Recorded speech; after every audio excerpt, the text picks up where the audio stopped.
Welcome to Black History Month 2016. My name is Bill Doggett. Welcome to the Merced branch of the San Francisco Public Library and to the inaugural talk of the Friends of San Francisco Public Library's citywide Black History Month events.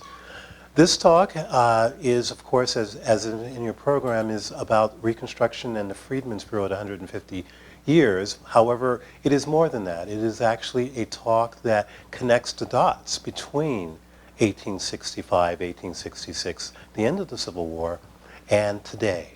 To set the tone, I want to give you the opportunity to view a short educational film, it's 15 minutes, that I created originally in 2012 to anchor and to be a, if you will, an icebreaker for classroom conversations about history, and in particular about American history and the Civil War. But it has morphed now into being an educational short, a documentary short. It's beautifully done, showcasing highlights of my historic sound archive. I'm an archivist, if I didn't introduce myself properly. I'm Bill Doggett. I'm an award-winning archivist and historian and lecturer.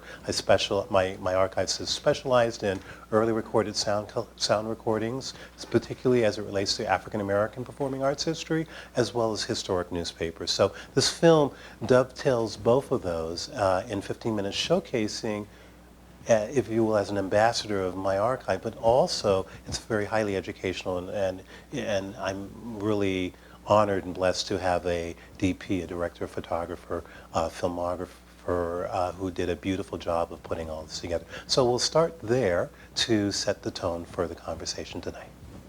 So.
So The film was a work of progress. It's a 3-year film.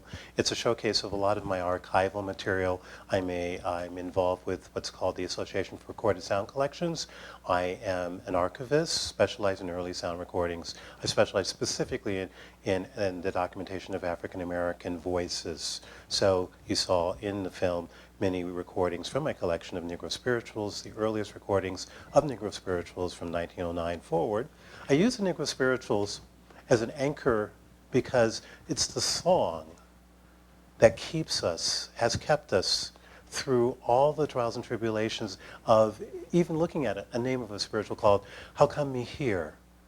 How is it? Why is it? But what anchors us? What we've been fortunate to be anchored in is a sense of a spiritual belief that we will come through.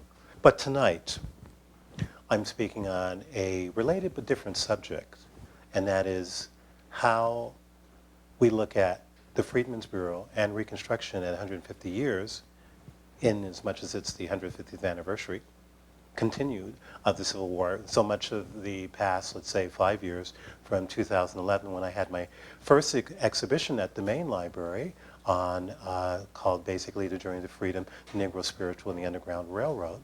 But tonight, I have a particular open statement that I think really connects the dot, looking at 1866 and looking at 2016.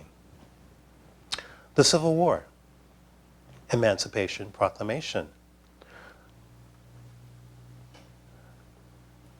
the burning of the South, the death of Lincoln, Reconstruction, and the Freedmen's Bureau are historical words and benchmarks to most Americans in 2016.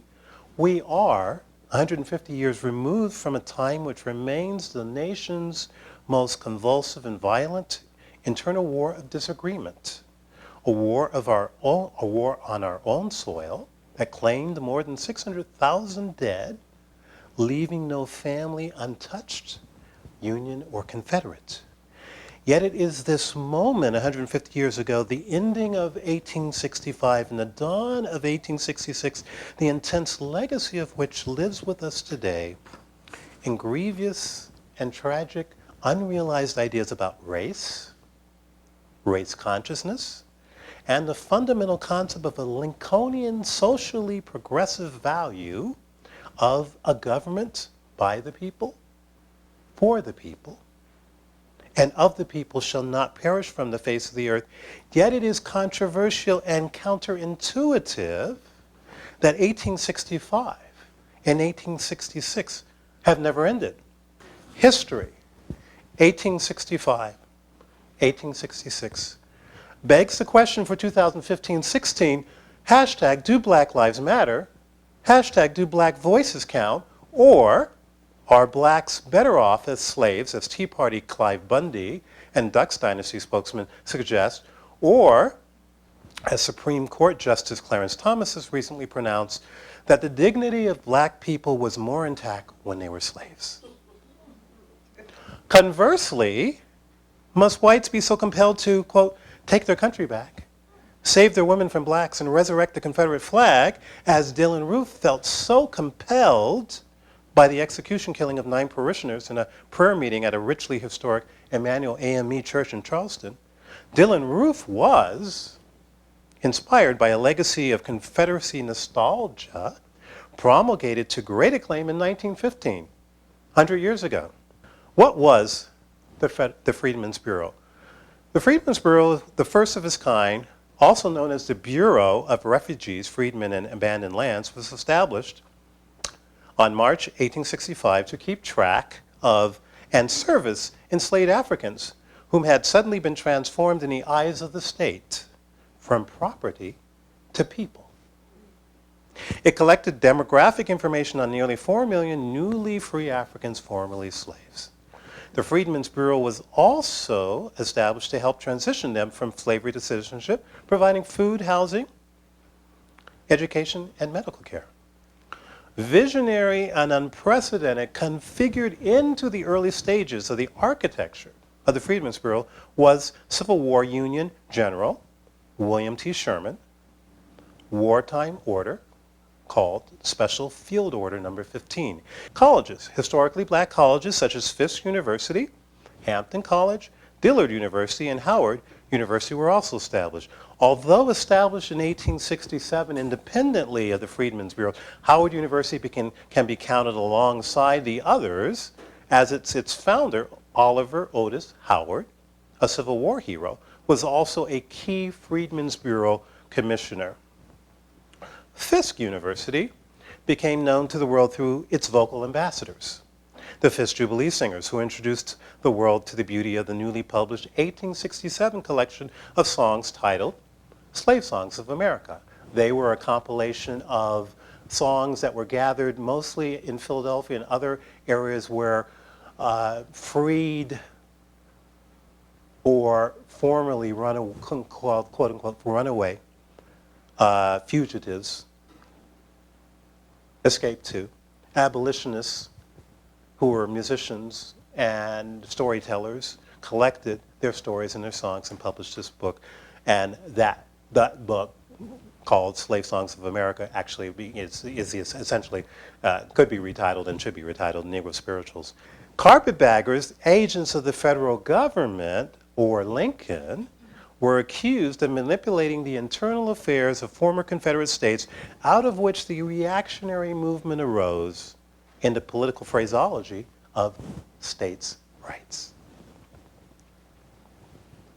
Yet, as we see in the next two slides about the 1860s census statistics, the need for the Freedmen's Bureau was certainly clear. Look at the population statistics, and look in slide one, look at Georgia, down towards the bottom, 462,198 slaves. The next slide, we're looking at Louisiana, 331,726 slaves. Mississippi, 436,000. North and South Carolina, combined, the bulk, if you will, of free slave labor was headquartered, epicentered, if you will, between North and South Carolina. No wonder the issue of the Confederate flag and Dillon Roof and all of that. Look at those numbers. As directed by Congress with the Reconstruction of State and Society. I think that's very important. The Reconstruction of State and Society. So it was very broad, a very broad intention, and if you will, a victor's intention. And I think that that is at the core of part of the challenge, then as well as now.